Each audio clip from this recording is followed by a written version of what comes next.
of having Dr. Jessica Barboza to speak on the sacred dance of love, couple co-regulation. We're all going to learn about this together. A moment to introduce Dr. Jessica. Dr. Jessica is a licensed marriage and family therapist supervisor. She earned her PhD in human development and family studies from Utah State University. And as a clinician, she supports individuals, couples, and families in their journeys towards peace and healing. Her approach to therapy is informed by the latest advancements in trauma healing, which foster resilience through emotion regulation, meaning making, and interpersonal resolutions. She's a published author, an accomplished speaker, and a respected researcher in the field of family bereavement therapy. Welcome, Dr. Jessica. Thank you, Liz. So glad to be here today. This is a great opportunity. So I will confess, I really didn't know or don't know anything about couple co-regulation. So you're going to be teaching all of us. Wonderful. It's Very a cool. topic close to my heart, so I'm really looking forward to addressing questions and answering questions and teaching about it today. Well, we appreciate it. Cool. Well, let's kick off. What does the term co-regulation mean even? Yeah, so co-regulation is maybe first I'll explain emotion regulation, and then I'll Okay. explain how co-regulation fits into that. So emotion regulation is the ability to return back to a place of calm or stability from a very dysregulated place. So we often encounter lots of uncomfortable emotions throughout our life that are triggered by lots of internal and external factors. And so as we encounter those uncomfortable emotions, we have to try to figure out how do we return back to a place of internal safety, internal peace, internal calm, internal security, in order to navigate through our day. And so that piece of kind of regulating ourselves, returning back to a state of calm, internal sense of calm is a part of what then allows us to integrate kind of our experiences into ongoing narratives about our life. So emotion regulation is really important in general. Now, co-regulation is when I seek support from another person to help me emotionally regulate myself. So I seek support from someone else in order to stabilize me in a moment of Mm-hmm. dysregulation. Mm-hmm. And so they are then helping me enter back into an internal space of safety and calm. And so that ability to co-regulate with someone is a interpersonal process of kind of being able to attune to that person, of knowing that they're dysregulated, that they need some stability. And the knowledge of kind of responsive strategies. So what kind of responses can I give them? What kind of support can I offer them that's actually going to help them re-enter a space of calm and security? So there's two processes within co-regulation: the attunement piece and kind of being an awareness of what someone might be feeling, and Mm-hmm. then the responsive piece, which is knowing what to do. Wow, this sounds amazing. Good, good. Right, because I'm thinking of arguments, even spouses or with anybody, right? Like we tend to escalate, which is the Mhm. opposite of this. Yes, yes. So sometimes what happens, or the challenge of co-regulation in couple relationships, is that we're often seeking support in a dysregulated state from our partner, but our partner might not be attuned to that. They might not know that we're dysregulated, and Uh-huh. or they might not know what to do. And so their attempts to try to regulate us actually end up dysregulating us further. And that's what we call Uh-huh. kind of these couple cycles, these negative cycles that couples get into, where their attempts to respond in support of their partner actually end up increasing the dysregulation or the discomfort rather than providing a space of safety and calm. Yeah. Wow. Mhm. Yeah, so what does this look like in a Catholic marriage or like, yeah, what can you we might In even need to general. role play this. I don't Yeah, know, but no, we'll no, see. in general. So maybe I want us to imagine like a couple coming home from work, Okay. and this happens in my relationship all the time, right? And I'm just been overwhelmed by things that have happened during the day. And then all of a sudden I come home and I see the house is a mess and things are everywhere. And I start thinking of, oh my gosh, all the things that I need to do. I don't have time in my day. And so my internal dialogue is dysregulating me further, right? I'm Hmm. thinking about more and more and more things that are adding more and more and more anxiety to my life. And Hmm. so that might show up externally as me being more irritable or just kind of rage cleaning is something I do in my house where I'm just like, running around my house, grabbing things and being angry. Like, why is this out? And what's going on here? And why? Anyway, that's maybe what it looks like on an Yes. external, from someone looking in, right? And so, my husband maybe could have two different responses. He could first maybe attune to me, so the attunement piece, and look at me and say, you're dysregulated. Something's going on. You're feeling anxious. Maybe I need to kind of figure out, and then thinking, then if he knows that, if he's attuned well enough to me, then he might figure out how he could respond. However, my dysregulation might contribute to his dysregulation. So, me going around the house and grabbing things and saying, why is this out? And what's going on here? And how come the house is always a mess? And blah, blah, blah, blah. Maybe he takes that personally. And maybe he thinks, oh my gosh, that I'm criticizing him, which Hmm. is not my intention, but maybe that's how it sounds. And so he's thinking, uh, so if he's not really attuned to me, he might have completely different responses and he might see that as criticism of him, interpret it as criticism of him. And his response might be something like, um, you're always irritable when you come home. This is not my fault. You just need to get over it. You're, this is not that big of a deal. Just relax, right? That might be his response to me if he's not really attuned to the fact that I He just dismissed yeah, you. why I'm Yeah. dysregulated.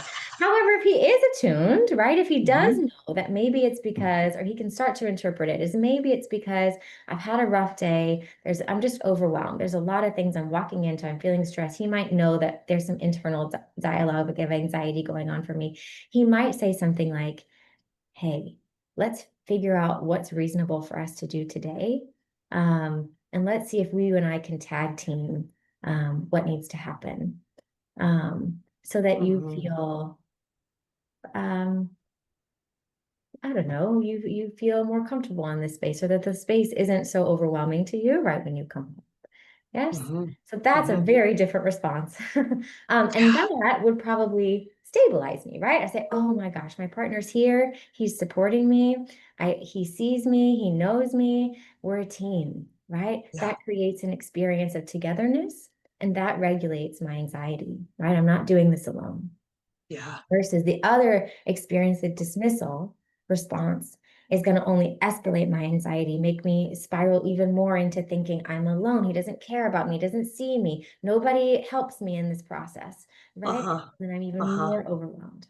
So that responsiveness piece is so important. Well, the attunement is so important, but with the responsiveness piece of what is actually going to help stabilize my partner, that's I think where people get um, I see when I work with couples, I see that becomes the biggest challenge is Mhm. partners often feel so helpless. Like, I don't know what my partner needs. I don't know what's going to stabilize them. They maybe are attuned that their partner's dysregulated. That is sometimes very easy to see, right? Like, I know my partner's not doing okay. I know they're stressed. I know something's going on with them. That could look like a lot of different things. And so we're Uh-huh. usually very good at attuning as Uh-huh. human beings. But the responsiveness piece maybe is a big challenge for us of knowing what is Mhm. it really that my partner's needing in this moment. Um, Oftentimes we assume that they need us to solve their problems. We assume that they need us to fix it, whatever the Mhm. issue is, and we misinterpret whatever the issue is that they're needing to be resolved. Or that they're mad at us, Yeah, or that right? they're mad Like, at us. And so then I just start randomly apologizing for stuff that doesn't make any sense, right? I'm so or sorry. attacking I'm a back. terrible husband. I'm a terrible partner. Yeah. That doesn't make any sense, right? So then I just Yeah. start randomly apologizing. That's not so the responsiveness piece is figuring out what it is that my partner really needs in this moment. Okay. Um, and how to manage that stress. Mhm. Mm.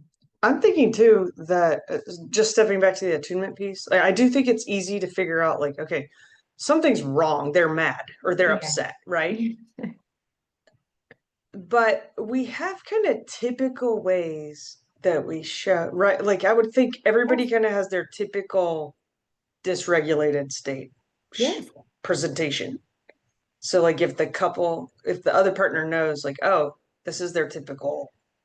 Sure. For example, like I just mentioned in my example, my expression of dysregulation is usually very vocal. Okay. You Yep. know, you can see it. My husband's is not. My husband is a withdrawer, and he Silent. very much Mhm. pulls back. He very much disengages when he's stressed. And so that's sometimes very hard for me to read because I'm thinking maybe I feel like something's wrong, but I don't know exactly what it is because it's not very apparent to me, right? All I see Yeah. is withdrawal. So I don't know, is it, are you stressed? Are you needing something? Do you need space? Do you need me to enter into more of a active support role? I don't really know. And I think that withdrawal piece, that disengagement can be really really sometimes burdensome for the other partner because it becomes a guessing game of, do you Right. need my support or do you not? Are you going to handle this on your own or are you not? And that's Mhm. really makes it challenging for the other partner to even figure out maybe what their responses could be. Mhm. So what would be some responses? Yes. Are there like recommended responses in this type of therapy or something? Yes, yes. So well, I would Okay. say that it's across the it's not really a unique type of therapy. It really is blended well with some kind of emotion focused therapies and some other things. There's this piece of kind of co-regulation. Anytime we talk about attachment, which I won't necessarily go into that today. Okay. Okay. But anytime we talk about that, right? What's creating connection between us? That is this co-regulation kind of fits into that. But there are some very common responses that couples report um, are useful to Mhm. themselves or to their partner, that they notice being useful to themselves or to their partner.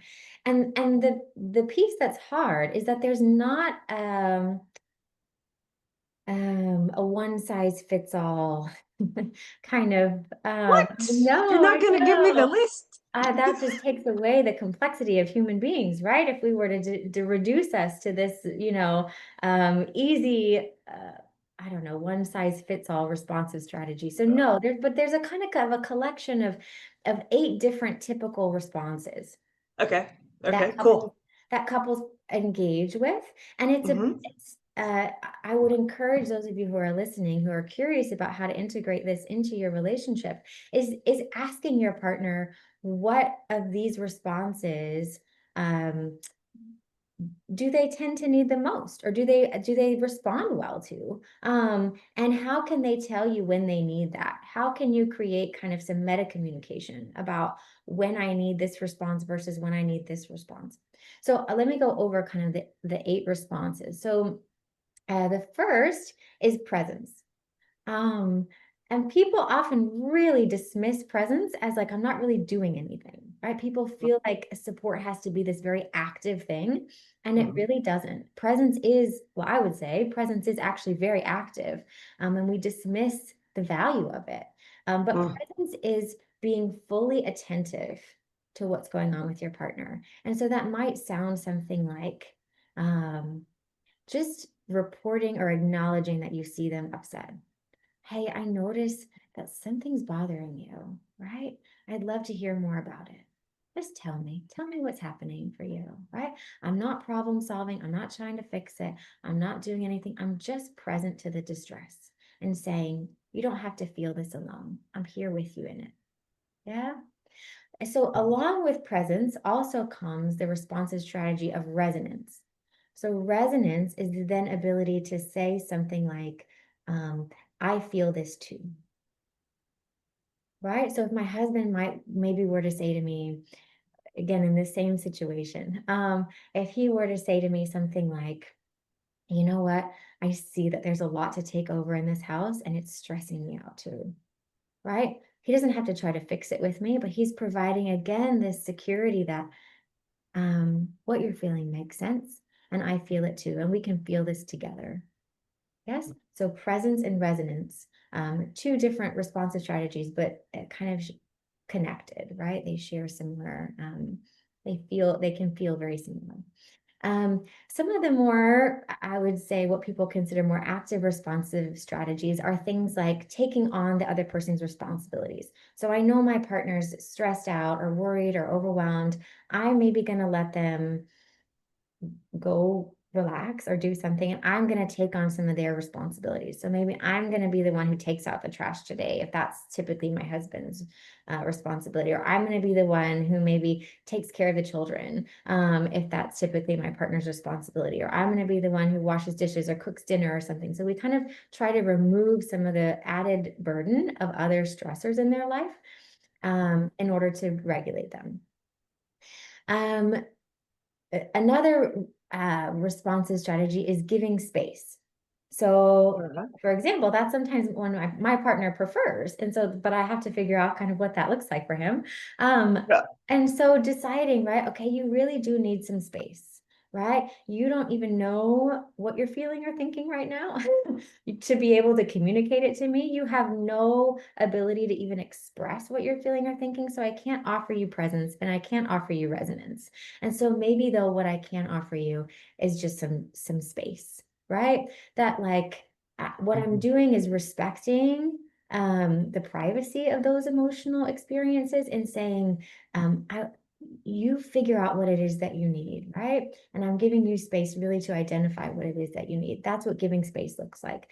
Giving space is not avoiding their emotions and saying, well, those are your emotions, you just go deal with them on your own. That's not what giving space is. Giving space is an active respect for them having a private emotional experience that maybe they can't communicate quite fully. Does that make sense? Right. But there's an invitation that once you are able to identify those feelings, right, and you are wanting me to listen, I'm here and available to listen. Yeah. So it might be helpful to say, like, hey, I can see you need some space right now, and I'm going to give that to you. Yes, yeah, I'm Like, going to give you versus space. just like, Avoiding walking I'm away. like mad because you didn't accept my help or something. I don't know. Exactly, exactly. Or walking away or something like that, or sighing Uh, like, oh my gosh, your feelings are so overwhelming, right? yeah. Something like, hey, Yeah. I'm giving you some space. If you're ready to talk, let me know, right? That Yeah. might be a way to address that. Okay, so giving space. Another responsive strategy is offering kind of how do I it's difficult to describe, but it's kind of this protective responsive strategy. So like I know certain things that are going to make you even more stressed out. And I'm going to kind of protect you from additional triggers. Okay. So if I know that you're already in a state of stress, um, and I know that, let's say, The kids stress you out, or yes, the kids are uh, just is something like that, right? Like the uh-huh. kids are stressing you out, or or I'm trying to think of something else, like listening to certain music or doing certain things, or even me acting a certain way adds stress to your life. I'm going to try to minimize those things as much as possible and kind of protect you, kind of shield you a bit from added stressor. So different than removing responsibilities where I'm actively taking on something, this is more kind of a shielding, right? I'm just kind of shielding you from potentially other dysregulating things. So I might not share my emotions at that point. I'm not going to tell you what's going on with me because I know you can't tolerate that right now. So there's this kind of active shielding you of potentially other burdens, other emotional burdens. That's another responsive strategy. And then there's kind of this one is an all-encompassing one, but it's kind of sharing in moments of humor or gratitude. So I try to create levity in the environment to try to bring out a positive emotion in you. So maybe I make a joke, hopefully not an insensitive one, but maybe I try to kind of bring out some positivity or some levity to the environment to help you activate a more positive emotion that actually can be regulatory for you, right? Mhm. And encourage you to kind of lean into that a little bit. And then I think this is the last one. The last one is comforting through touch. So saying, I'm just going to be physically close to you, right? I'm going to give you a hug. I'm going to put my hand on Mhm. your shoulder. I'm going to just show you that I'm here. I'm going to reach out my hand and invite you just to hold my hand. It maybe even just, it doesn't have to be like an active touching. It can also just be physical presence or physical kind of like connection. So even gazing at your face, right? With a look of loving affection or like this is a lot for you, something like that, right? To show that like I'm here, right? And you can depend on me, and that can be regulatory as well. So that comforting touch is the last one. So that's Okay, so I only got 7. Let me see. okay, maybe. That's resonance, taking on the other person's responsibilities, Uh-huh. giving space, protective response. Oh, wait, maybe I misnumbered? 1, 2, 3, that's funny. Creating humor or gratitude and comforting through touch. Mhm. So my numbers are wrong, but my fingers must be right. So, Okay. Okay. okay, cool. So what about I could see maybe 2 people needing different things at the same Needing time, very different right? things. Like And one so, needs touch and the other needs space. How do yes. you deal with that? Yes, we often rely on empathy to help guide us in our responsiveness. So we think, what would I want in this situation, right? If I were in their shoes, what would I want? And empathy is really helpful, but it can also it has error, right? Because my partner Yeah. might not want what I want. And so that's why it's so important to talk about this with your partner. What do you really need? What is kind of a responsive strategy that you really value or you know really helps you out?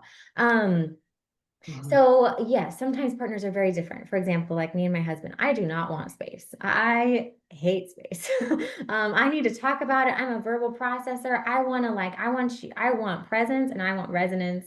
Um, and that's really usually what I need. Okay. And my partner usually sometimes needs some space, and usually he needs um,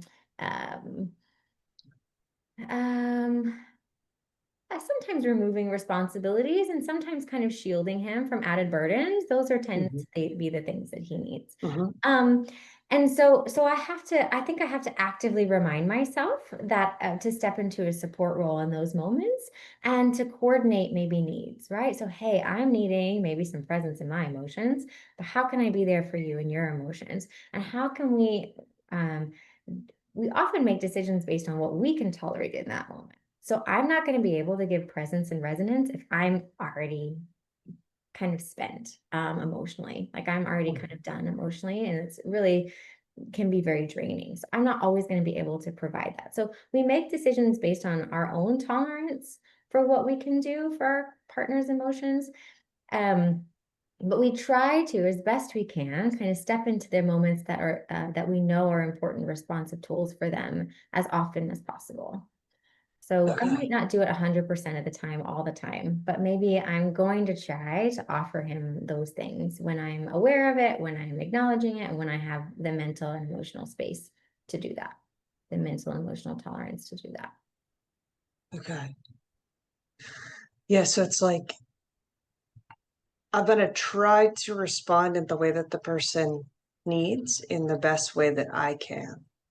So I'm Yes, gonna try to like approximate as much as I can towards what they need, and the other person's gonna approximate. as Yeah, much as they can toward my needs. Yes. yeah, okay. And I would imagine you'd have to talk about this outside of the conflictive moments quite a bit to figure out, Oh, yes. right?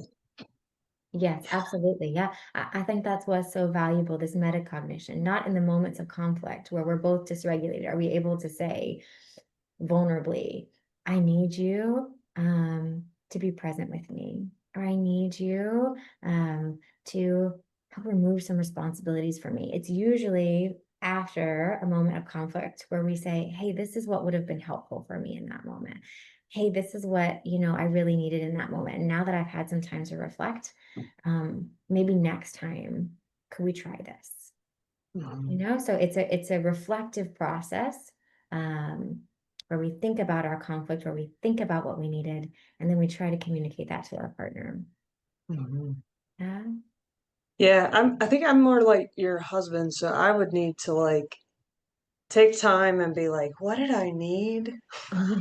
So that then I could be like, hey, I really needed this instead of what Yes. you gave me, you know? Exactly, exactly. And I think sometimes people are worried about sharing their needs with their partner because they're worried about burdening their partner with their Hmm. needs. Like, I know my partner's already stressed out. Like, I don't want to tell him what I need because, well, I'm trying to support what he needs, right? Or vice versa. Hmm. He's trying to support what I Hmm. need, so he's not going to tell me what he's really feeling or needing but what I would say is the burden isn't sharing your needs. The burden isn't sharing your needs with your partner. That's not burdensome to your partner. What's burdensome is the guessing game, is the mental energy of having to try to guess what you need. Mm. That's the real burden.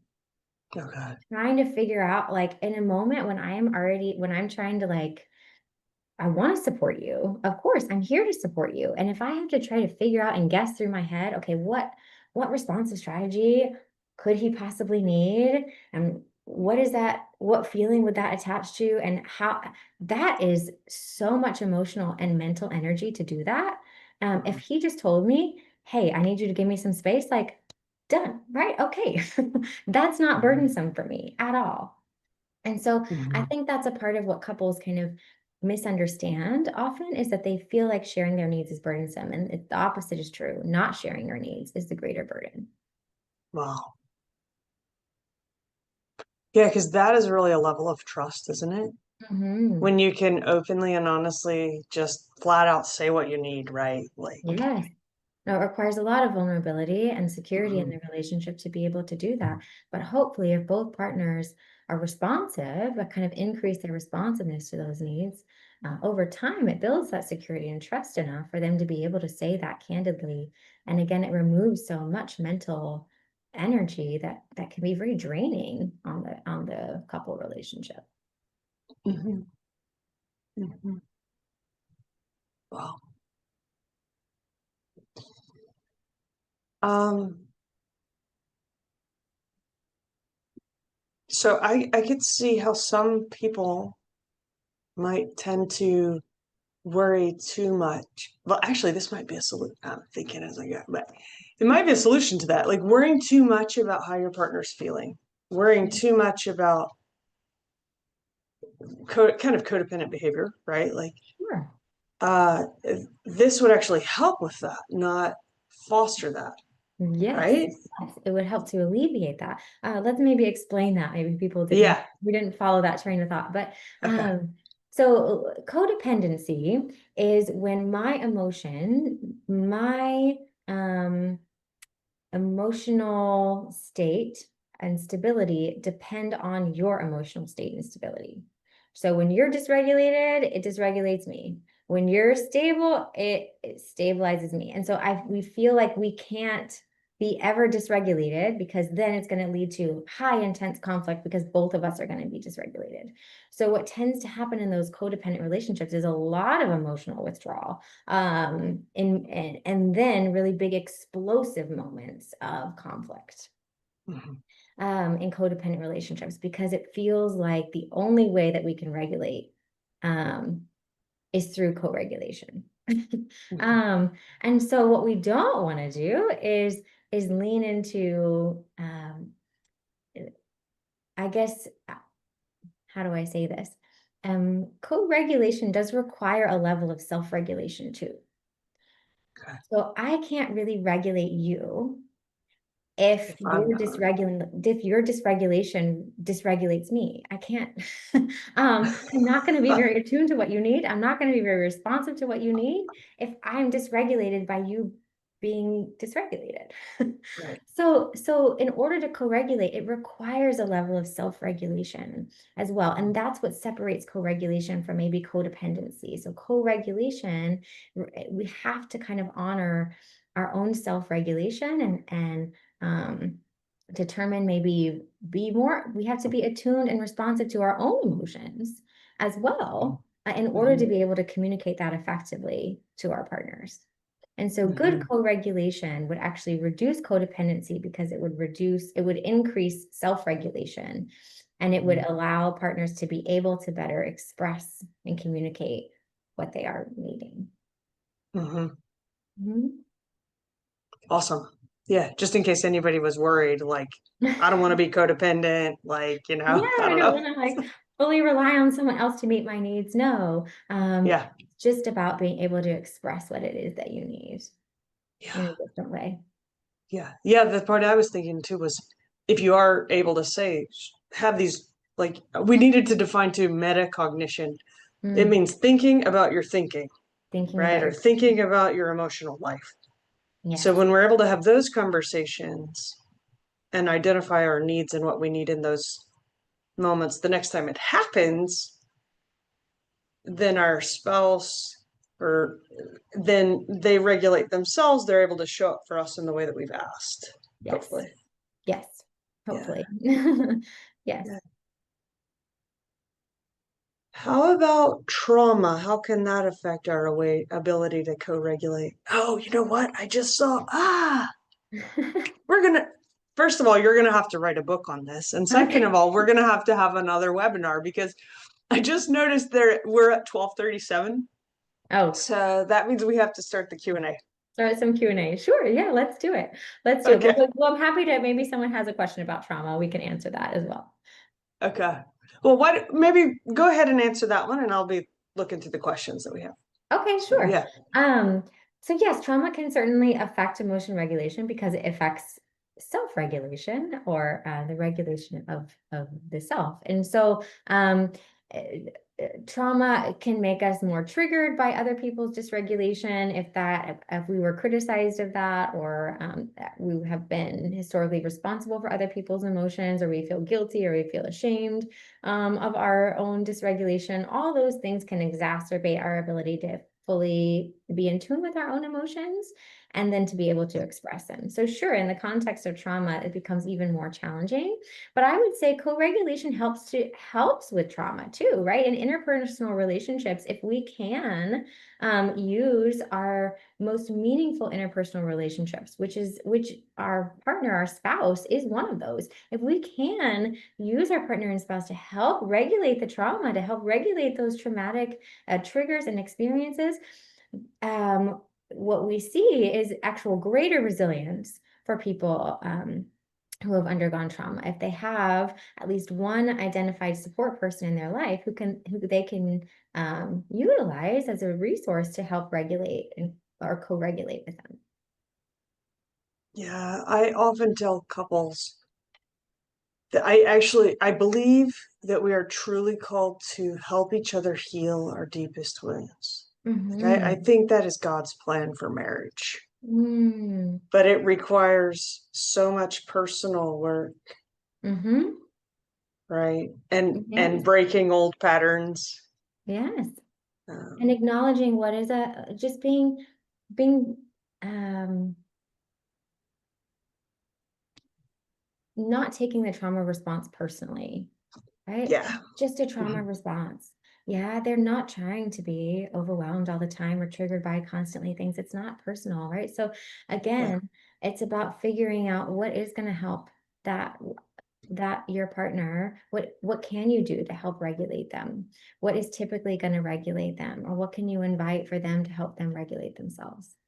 And if you can do that, greater resilience. The worst thing that you can do for someone who has trauma is blame them for their emotions, criticize their emotional response, create more shame around that emotional response. That's only going to exacerbate it. That's not co-regulatory, because that's Mhm. just sending them into further dysregulation in their moment of trauma.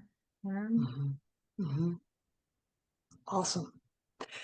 So we'll move in now to the question and answer portion. If anyone has a question and would like to remain anonymous, please place your question in the chat and I will read it. If you want to ask your question with your camera on and unmuting your microphone, you can also do that. You could either raise your hand, your symbolic hand, or just open your camera up and I'll give you the floor. But so we got a great question in the questions that we asked people if they had a question, and one of them was, sometimes it is recommended to step away during an argument to cool off. But what if that is only one of the person's preferred conflict resolution method and the other person would prefer to talk it out? Yeah. So then the person sometimes feels like it's that the person who's wanting to wait, their request is being honored, but the person who's needing to talk, their request is not being honored. So how do you deal with that? Sure. In order to create less anxiety for the partner who needs to talk, what I encourage is that if we do need to step away because conflict's getting too heated, neither one of us is self-regulated. So we can't co-regulate because we can't create stability from a place of instability. And so if for the partner who needs to talk, they're probably going to experience a lot of anxiety in their partner stepping away. In order to reduce that anxiety, what we want to say is, I need to step away for a specific period of time. So I'm going to step away for 15 minutes. I'm going to step away for 30 minutes. I don't know if we're going to be able to come back to this conversation today, but maybe I'll be able to come back to it tomorrow. So always giving the partner a parameter for how long it is that we're going to maintain this state of conflict. Yes, without resolution. So if you're going to step away, which is okay. Sometimes we do. If you you need to take a time out, like the Gottmans say, right? If you need to step away from conflict, you must always give a parameter as to when you're going to come back to the conversation. Okay. Right. So, again, 15 minutes, 30 minutes. We're not going to be able to get to it today because we have all these other things to take care of today, but let's set aside some time tomorrow evening, this weekend, something where we are going to address this, right? Because it's important to me and your feelings matter to me. Again, it's giving space is not avoidance. It's respect. Yes. Yeah, because silence can also be a use of power.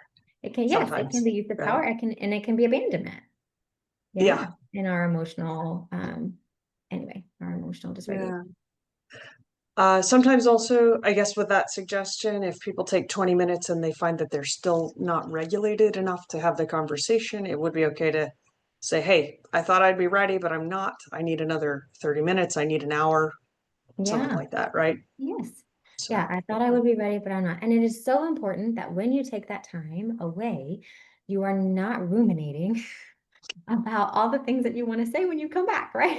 Don't do that because what you're going to be doing is you're creating a spiral of dysregulation in your brain. Don't do that. When you take steps away, I don't want you to think about the conversation at all, right? I want you to actively step away, right? Go for a run, listen to music, do something that is going to regulate you. And then come back with maybe some clarity, right? But initially, no, don't just sit there in those 15, 30 minutes and just ruminate about all the things that you want to say, because it's not going to come from it. You're still dysregulated. It's not going to come from a regulated place. We had someone ask, what can we do if our partner starts yelling? Boundaries are so important. Yes. So, we can say something like, hey, I can tell that you're frustrated, you're upset. I want to be able to listen to that, but I can't listen to that when it's in this tone or when it's being yelled at me. Would it be okay, right? Again, would it be okay if we take a break for 15 minutes and maybe we can come back to this? Or could you try to express that to me in a different way?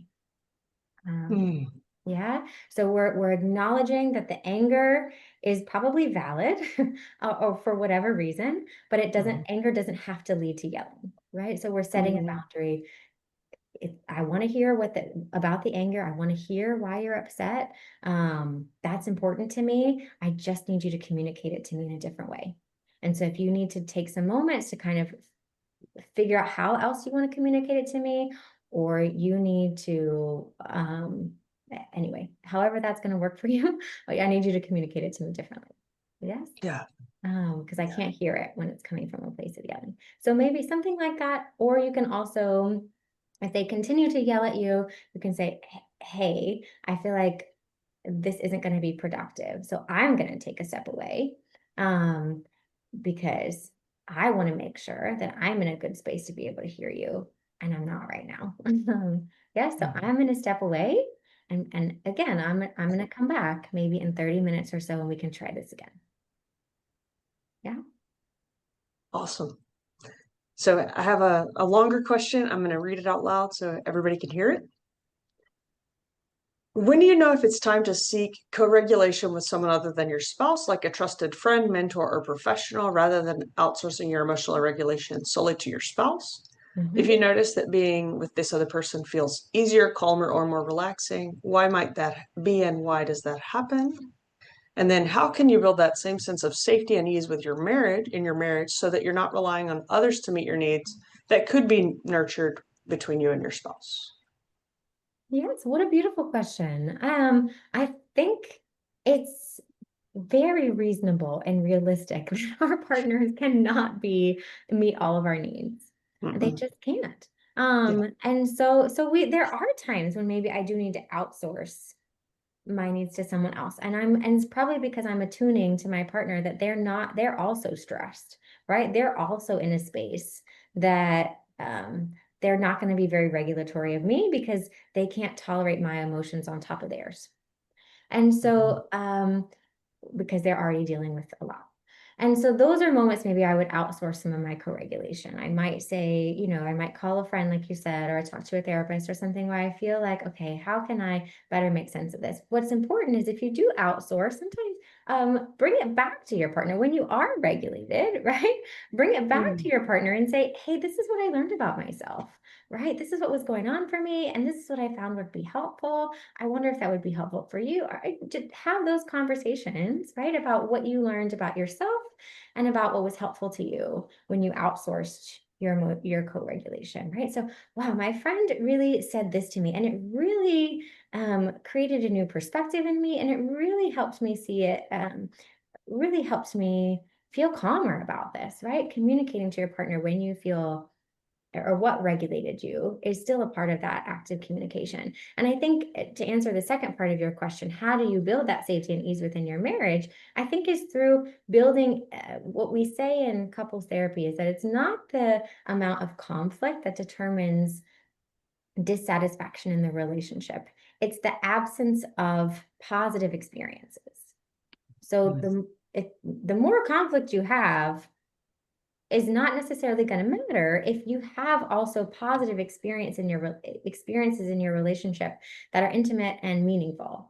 And so I would say instead of focusing on moments of conflict and reducing those, really focus on heightening positive interactions, moments of connection, moments of intimacy with your spouse, where you're enjoying something together, you're engaging in positive experiences together. There's a shared mutual experience that you both are enjoying together. Create more of those, and then the flow that will naturally usually lead into more vulnerable conversations about meaning and about emotions and about what works for you and what doesn't work for you and that. Wow, I love that. I love that. You're so right. If you add more positive than the negative, then you're able to say, oh, this was a conflict, but we have all this positive. Yes.